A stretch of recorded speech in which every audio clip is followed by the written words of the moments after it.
А сейчас мы приветствуем вас на стенде фабрики Lamp International. В этом году фабрика представила очень много новинок, как в традиционном стиле, так и совершенно новых, на светодиодах, с латунью и в очень современном звучании. Сейчас мы посмотрим все эти новинки и попросим сказать пару слов владельца фабрики.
Il direttore commerciale della Lamp International. Siamo alla fiera dei saloni Crocus, nello stand appunto della nostra azienda, dove presentiamo in collaborazione con l'azienda Palantir le nostre nuove collezioni 2011-2012.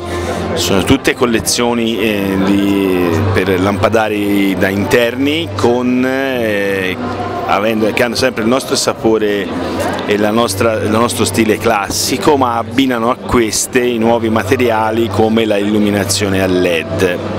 Sono tutte collezioni fatte interamente a mano e che utilizzano materiali pregiati quale ottone, cristallo e vetro di Murano.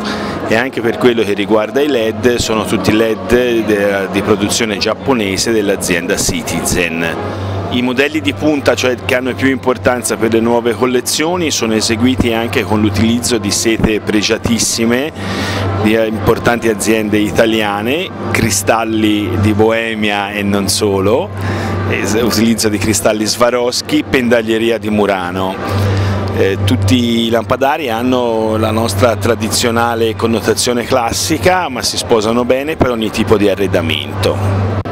Sono possibili qualsiasi tipo di customizzazione, cioè di produzione su misura e su richiesta del cliente, e questa nostra peculiarità va ad affiancarsi alla già notevole ed enorme gamma di colori e di tessuti che potete sicuramente vedere dal nostro partner Palantir all'interno del suo negozio.